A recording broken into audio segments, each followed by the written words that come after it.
Well, welcome to Studio 21. I'm Doug Price. I'm the Dean of Global Education at Tulsa Community College. And today, of all things, I'm learning how to do a live television interview. And what better than to have Mr. Loren Farr with me. He's the media manager and ITV manager at Tulsa Community College. And I'm just right off the start, I'm going to ask Mr. Farr, I've seen you on TV there at home, and you're like the man with the golden voice. And but why would you be a good coach for me today? And well, I guess probably it'd be good to kind of explain my background a little bit. I started out in radio broadcasting, doing call-in talk, worked for a newspaper, Quad City Times newspaper, did television up in the upper Midwest in Virginia, and out over at KTUL, and then a news director and an anchor over the years. And then I finally found honest work in education. How, in getting started, I'm sure there's some homework that needs to be done, and I have a few questions that I've, at this point in my experience, come up with. But how do you even begin to prepare to do? I'm sure you're nervous, but how do you prepare for one of these interviews? Well, that's the most important element of doing an interview, is doing your homework. Think of feeding the information into the computer. Once you got that information and it's in place, things come out very well. When I was doing play-by-play, for instance, I'd do research on the numbers of the players and their background. So once I got into that situation, it was just kind of a reaction. The computer had been fed, and you just react to what you see at that point. Preparation is probably the most important part of any interview. I mean, in this day and age, with the internet, you can easily research a topic or an individual, and you need to do that. And you also have to figure out, what is it that you want out of this interview? Is it to get to know this author better? Is it to get to understand an event, either a coming event or a news event? So figure out what your goals are. Do you practice giving responses in anticipation of what you might be asked? Well, you don't want to get it too canned. Okay. Do your homework on the person and what your objectives are, and then start putting a structure together on where you may go with this.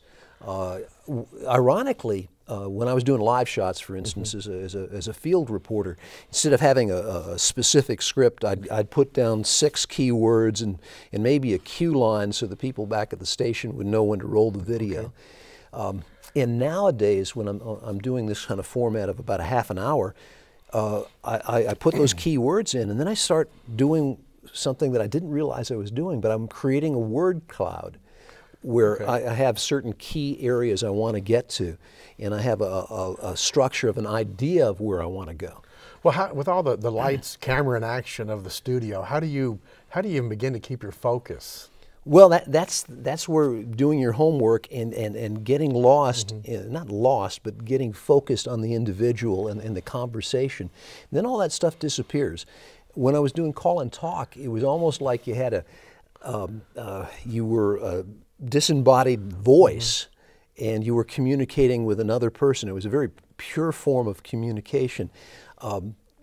You have to know how to deal with all this around you, and sometimes adjust, but not appear as if you're adjusting. One of the issues that I've seen, and I've made this mistake recently, in fact, and everybody does, is not realizing that the microphone's going to do a lot of work for you. You don't have to yell. You don't have to project like in a live venue. Sure. And you have to modulate that energy. How do you, well, today I brought notes, and maybe kind of as a cheat sheet, so to speak, but as a professional, do you feel notes are helpful, or more of an encumbrance to you when you interview? Well, I want something here to prompt me, because we all kind of go dry at some point. So this is the reference. This is what you fall back on in order to do your interview. You just fall back on that information if you need to. Well, and I know you don't have a script, but for the first time interviewer, there might be the desire to kind of follow the script and not really be an active listener. And if you say something to which I wish to ask a question, but it's not on my roster of questions, I may feel inhibited. But what about active listening in the role of interviewer? Oh, go with it. Go with it. That's where you catch the magic in a bottle, by listening. If somebody says something, what? Sure. And follow up, and there's this much more natural conversation when you listen, and that's the key. What is that person saying? It may take you to a place you never thought you'd be taken to in an interview. Well, what about? I'm trying to be myself. Again, with the lights, camera, and action, it's so easy and tempting just to be stressed and to follow my notes. But how do I just be myself and talk normally without, like you said, shouting into the microphone? Well, what I would tell reporters, as a news director working with young reporters, I'd say, you know, you're not going to change radically in the next 5 minutes or so. So you got to just look the camera in the eye, look the person in the eye, and tell them what you know. And the other thing is that we all really identify with people who stumble over a word, are human, kind of struggle for their thoughts sometimes. And if you're natural, it's a lot more comfortable. In the early days of TV and radio, you had the announcers who would talk like this, and that was kind of a throwback to another era. And if you did that now, if I talked like this and responded like, you think, well, this guy's not being genuine. Okay. Well, you seem so natural at this, but if I may, certainly you've made mistakes. I shouldn't assume you have, but how do you maybe give us an example of a mistake and how perhaps you recovered from that during the interview? Well, I'm going to give an example from Larry King, who was first starting out in the business, and he was right in front of a microphone. He said, look, this is my first day on the job. I'm nervous as heck. I've always wanted to do this, but please bear with me. When in doubt, as Mark Twain said, when in doubt, tell the truth. It'll amaze your friends and confound your enemies. People like honesty. And if you're honest about what you're doing, it'll come across. Well, this is my first interview today, and so perhaps you've been sitting there thinking of the day you had your first interview. Can you go back and reflect on that and tell us how that went for you? Perhaps it was brilliant, but I've made mistakes with people, and I think the mistakes are all based on trying to. If you don't give somebody a comfort level, if you don't recognize their uniqueness, one of the mistakes I see with reporters is that it's like one approach fits all. No, it's not that way. You're a unique individual. Your educational background is different. These people behind the camera are brilliant and creative that are capturing this are different. So in order to reach them and to have an effective interview, you have to figure out who they are and what you want. And when you fail to do your homework, that's when the mistakes happen. Sometimes there's hostile people too. Who, this is an educational environment, and I'm not asking you about your tax returns, and you're not expecting Mike Wallace to come in and ask you some questions about, now that doctorate that you worked on, did you really do? Now, there are people that there are different types of interviews. This is a comfortable interview, what we'll be doing in the educational.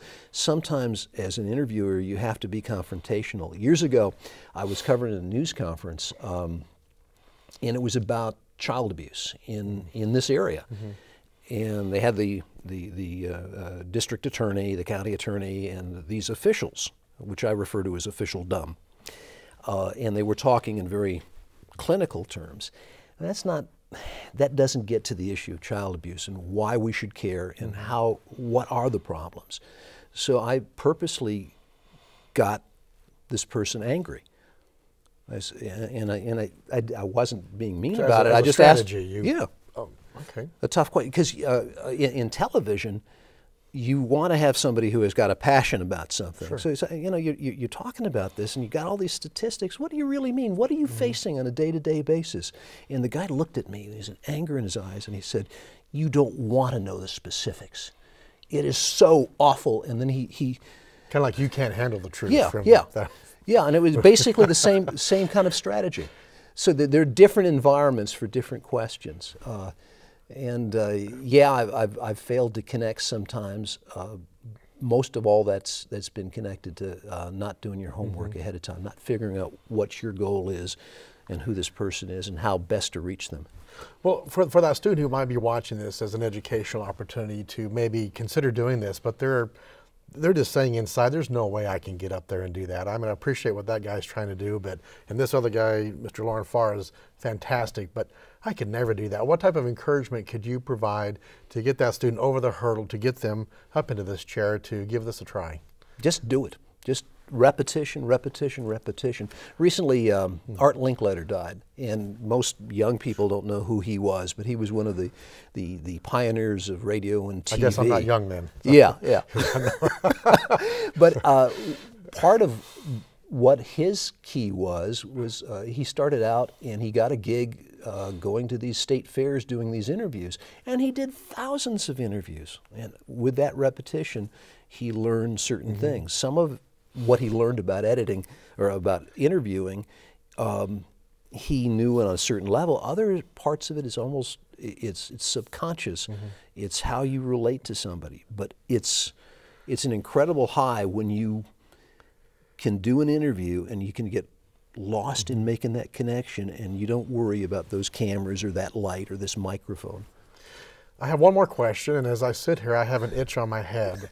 And so the question is, what do you do when you have perhaps an itch on your nose or cheek or head? What do you do to deal with that? You talked about mistakes on the air, and we had a Friday night's tough during football season at a television station.